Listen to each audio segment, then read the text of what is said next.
Good evening, y'all. Welcome to another evening edition of the S.O.B Sports Report Talking S. As always, I'm Nick. I'm Manny. Thank you guys so much for joining us tonight. Give us a like, give us a share, give us a subscribe as usual. Let's jump right into it. Alrighty, y'all. So we're 2 weeks into the NFL football season.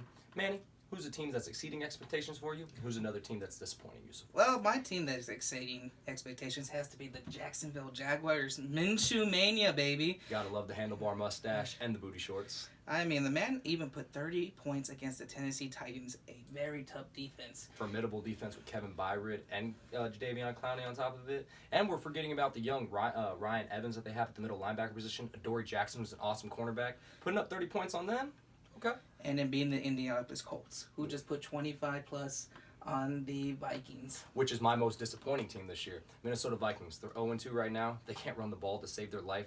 Granted, Dalvin Cook is still a top 10 running back, no doubt about it. Kirk Cousins has been very disappointing this year. Granted, he only has one receiver in Adam Thielen. Justin Jefferson hasn't panned out to be who he is. Irv Smith hasn't turned out to be the tight end that they believe that they drafted. Their secondary and their cornerbacks are decimated right now. That's their fault for letting them all go. Well, that's what blows my mind is that they have so many first-round cornerbacks and they have such a great safety tandem. And then on top of that, they just lost Anthony Barr for the season. That is a huge blow, to say the absolute least. For teams that have impressed me, though, Arizona Cardinals, Kyler Murray, DeAndre Hopkins, Larry Fitzgerald's looking freaking young and awesome right now. Kenyon Drake will get the flow of it. Our offensive line's going to start getting more and more push. How about our defense right now? Stud buckets. Our defense is looking absolutely amazing right now. I mean, granted, we held Washington to 15 points last week. 7 of those points were in the fourth quarter. What we did against the San Francisco 49ers, holding them to goal line stops. That's an impressive win. That was a very impressive win, and that's why I'm most, not only excited, but very impressed with them, man, to go out there and beat the Niners in San Francisco the way they did. Very impressive. Yeah, no crowd noise, but still in San Francisco. What's a team looking that's disappointing for you? Well, my most disappointing team has to be one that we all picked for the favorite for the AFC, the Houston Texans. They have spotted 30-plus points in the first 2 games of the season. And Deshaun Watson is getting sacked, hit left and right, scrambling for his life. It's ridiculous. And, wow. Will Fuller. Will Fuller. There's so many Fullers, it gets confusing sometimes. Will Fuller. That man is just great game 1, but then gets hobbled every other game. How? He's the definition of a boomer bust receiver. He's going to have the most amazing, immaculate game you're going to have on your fantasy squad, or he's going to have an absolutely terrible game where he's either hurt or he's dropping every other ball. Let's talk about that run defense in Texans. Houston Texans' run defense right now is absolutely abysmal. What defense? To let Clyde Edwards-Helaire, who is a rookie, have 125 yards on you. To let J.K. Dobson's, Mark Ingram, and Lamar Jackson, granted, is the Ravens to have over 200-plus rushing yards on you. They need some help. And they just signed Zach Cunningham to a huge contract extension. They need to figure it out right now. And they're playing Pittsburgh, a great running team. Oh, my God, with Snell and James Conner. So, Christian, how do you feel about that? I'm starting James Conner this week. That's what we like to hear. Alrighty, y'all. So, as we know, week 2 of the NFL football season, there was no preseason whatsoever. So that means there's been a lot of injuries. And when I say a lot of injuries, I mean a lot of big-time injuries. This is not a fun topic. You have Michael Thomas and Christian McCaffrey, both out for multiple weeks with high ankle sprains. You have Nick Bosa. You have Saquon Barkley. And you have Cortland Sutton, all out with torn ACLs for the season. Then you have Drew Lock, who's going to be out 2 to 6 weeks. And those are just some important injuries that I'm noticing. I'm sure there's plenty of other injuries that I'm forgetting. You have Raheem Mostert, who's out for the Niners. They just lost another running back in Tevin Coleman for a few weeks. Jimmy G's out for a couple weeks, too. Having no preseason this offseason has been absolutely tumultuous and, quite frankly, one of the worst decisions ever. Granted, with COVID, it was, kind of one of those things we all expected, but I did not expect the injuries to hit us this fast in week 2. Alrighty, y'all. So we're 2 weeks into the NFL season. We've had a massive amount of injuries. So let's go to waiver wire pickups for your NFL season to hopefully save your NFL fantasy season if you're in the shitter already after 2 games. Nick. Me. N'Keal Harry, number 1 target for the Patriots as of right now. He has 18 targets over the last 2 games. He's looking really good, and he's looking like he's coming into his own. Another receiver I think that's awesome for a pickup, Jacksonville Jaguars receiver, Laviska Shenault Jr. He's had a touchdowns his last 2 games, and he's had 10-plus targets as well. So look for those 2 receivers right there, and maybe they'll help you out in terms of fantasy wire pickups. What you thinking? So right now I got Jared McKinnon for the 49ers since Tevin Coleman and Raheem Mostert is week to week. I love that pickup, by the way. I absolutely love that pickup because no one can set up the run game like Kyle Shanahan. And no Jimmy G to throw the ball, so it's going to be a pure run offense at this point. I want to say that Nick Mullins has some more talent behind him. Oh yeah, but and then Gerald Kittle is also week to week, so I don't know if he's even going to be available. So With that's no why I'm saying. receivers, that's a good point. So that's why I'm saying great run offense for this week at least. And then my quarterback pickup is going to be our favorite man, Gardner Minshew. Gotta love Minshew Mania, baby. Handlebar mustache, porn star himself. Let's go. Let's go. All right, Nick, these are some quarterbacks I want to sit and some quarterbacks I want to start. The quarterback I want to sit is, I hate saying this, Nick, Deshaun Watson. Like I said in my previous early segment, he keeps on getting hit left and right, scrambling for his left and right. No true number one receiver, and not even a run game to back him up at this point. But my starting quarterback is going to be not so much of a surprise. It's going to be Ryan Tannehill, the man that stepped up getting away from Adam Gase. I mean, that's neither of those quarterbacks are bad quarterbacks. I do feel bad for Deshaun Watson. If you're in a fantasy league that has negative points for sacks, kind of puts you in a handicap there, especially for him. So startums and sit-ems for me. My wide receiver, is Allen Robinson. Allen Robinson had a pretty tough game last week, only three catches for 39 yards. I see him coming up big this week. He's playing Atlanta. Atlanta's number 2 cornerbacks aren't looking all that solid. None of their cornerbacks are looking all that solid. And on top of that, what we saw what the Dallas Cowboys did to the Atlanta secondary last week, I expect Allen Robinson to shred them. Oh, by the way, as a Cowboys fan, we had no business winning that game, by the way. Thank you, Atlanta. As a Cowboys fan, said nobody. With that being said as well, you have Cooper Kupp. Cooper Kupp's a receiver from the Rams. I believe he's my sit-em for next week. The reason that he is my sit-em next week is because I do see that the Buffalo defense has a really solid, sturdy secondary. Tre'Davious White. They have Josh Norman, who's hurt right now. But they also have Levi Wallace, who's been an awesome slot cornerback. And they've been holding the receivers over there in Buffalo to damn near nothing. So look out for him to be your sit-em as well. Alrighty, y'all. So start him, sit-ems at tight end. Austin Hooper. Austin Hooper plays the Washington football team this week. He plays for the Cleveland Browns, if you don't know. I'm sure everyone knows this at this point. Austin Hooper, he's had a pretty decent amount of targets. Last week he had 6 targets. Week 1 he had 4 targets. This week I see him really blowing up.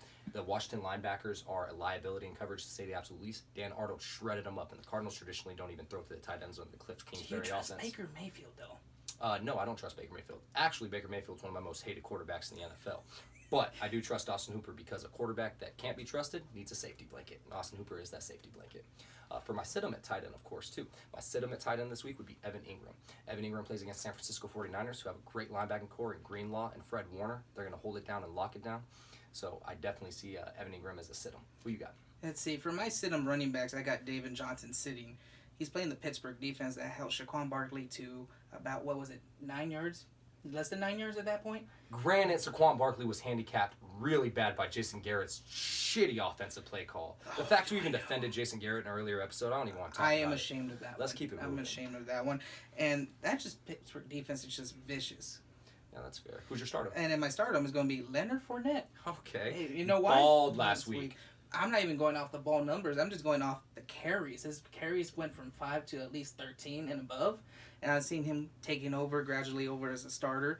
So it's going to be more consistent. I'm not expecting the same numbers, but he's going to be consistent going forward. No one ever talks about with Bruce Arians, too. Bruce Arians had David Johnson's greatest season. That 2,000-yard season that David Johnson had, where he was both catching and running the ball like a madman, and his next year we had aspirations for a 1,000-yard season, that was all under Bruce Arians. It all comes with your offensive mind, and I truly believe Leonard Fournette, not only in terms of rushing the ball, he's going to be a big threat receiving the ball. Oh, yeah, no. If he caught 70 balls in Jacksonville, imagine. Great picks, Manny. I love that. All right, so, Nick, we're going to jump on a fun topic, NBA. So, Mike D'Antoni just got fired for the head coach of being the Rockets. He did not get fired. He said he wasn't returning next season. They mutually parted ways. Big difference there. Mutually parted ways. That means fired. So who are some dream coaches for you in that case? So my dream coach is going to be Patrick Ewing. Brings that old style center. So which, they got away from the big man game last year. So they need to return to at least having a decent center. And then also he brings discipline, shock value. No one's thinking Patrick Ewing, right? But for my realistic pick, it's going to be Ty Lue. The man has championship pedigree. Helped LeBron James win a championship. Coaching under Doc Rivers, granted the Clippers just underachieved this year. So, Nick, how about you? Yeah, to say on your point, the Clippers completely underachieved this year. Holy shit. So much for having such a great time in LA. But my realistic coach would be Jerry Stackhouse. Realistically, he's a great coach at Vanderbilt right now. He's coaching and balling up in the SEC. People forget that he was the G League Coach of the Year, just 5-6 years ago? Oh, yeah. And everyone respects Jerry Stackhouse. His coaches, or his players, they rave about him once he leaves. They rave about him. They rave about how much of a family man he is, how they treat you like family, and how he's a real disciplinary coach, as well as being a really loving coach. My dream coach, though, Tim Duncan. Really? Same thing when I just said about Jerry Stackhouse. Everyone respects Tim Duncan. Tim Duncan brings a veteran savvy to it, a calm, cool demeanor, and he's being groomed to be the coach right now in San Antonio. And championship pedigree, that's important. Oh my God. One of the best championship pedigrees in all the NBA. And look who he was coached under his whole career. To be coached under Papa, it pays dividends, and it will pay dividends. I would love to see Tim Duncan be a coach one day. Tim Duncan's a top 10 player, by the way. All right, for my favorite segment of the NBA, playoffs. Oh, yeah. Oh, yeah. My Celtics are down 2-1 to the Miami Heat, but Game 3 was do or die, and they came out fighting, rebounding, just countering their amoeba defense with their own amoeba defense, fighting for every rebound. And then let's get to LeBron James. Damn, that man's still doing it at year 17. King James. King Greatest player of all time. Lakers are up 2-0 against the Nuggets, right? Even though in Game 2, it took a game-winning shot by Anthony Davis at the three-point line, Jokic balled out with 11 straight points, but Anthony Davis just killed them with that game-winning shot, screaming Kobe at the end, too, as he was shooting it. That's just legendary. And at the end of the game, he just says, I don't want to lose in these Mamba jerseys. Shout out to Kobe. We're doing the NHL, right? Yeah. Okay. Not the MLB. Alrighty, y'all. So looking into the NHL playoffs, the Stanley Cup, as Manny calls them, the boys on ice. They are boys on ice. Manny, those are some grown-ass men that would beat all of our asses. Let's just be completely honest. You know, now. I'm just being sarcastic. Please don't kick my ass. So as of right now, September 21st, about 8 p.m., the Lightning are up on the Dallas Stars in their Game 2, 3-2. There's 10 minutes left in the third period, so there's a strong possibility looking at it that the Lightning can be up right now. But if the Lightning wins this game, it will tie the series 1-1 because the Dallas Star is up 1-0 at the moment on the series.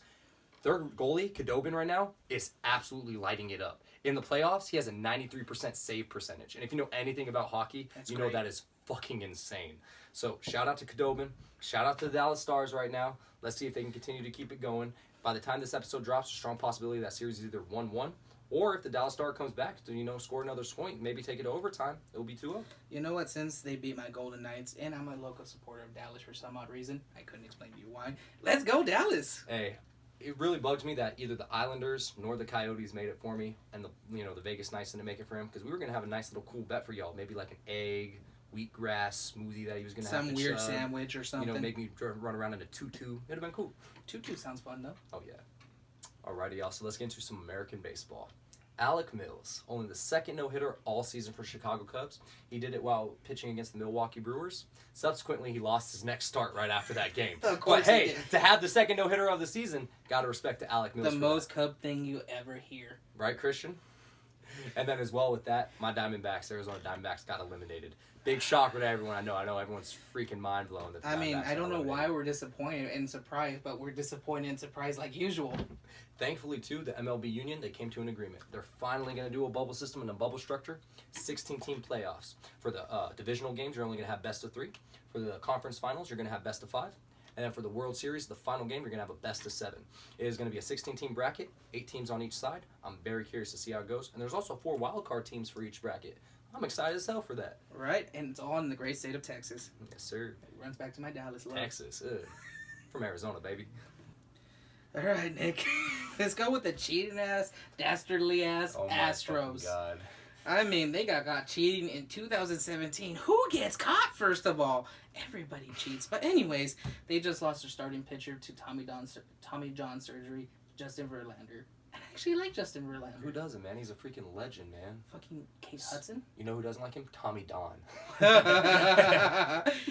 Ah, shit, techie mushrooms. But anyways, the reason I brought them up is they're currently fighting for their playoff lives right now, competing for the 8th spot. It's going to be a very competitive playoffs this year, too, so I'm curious to see how they do.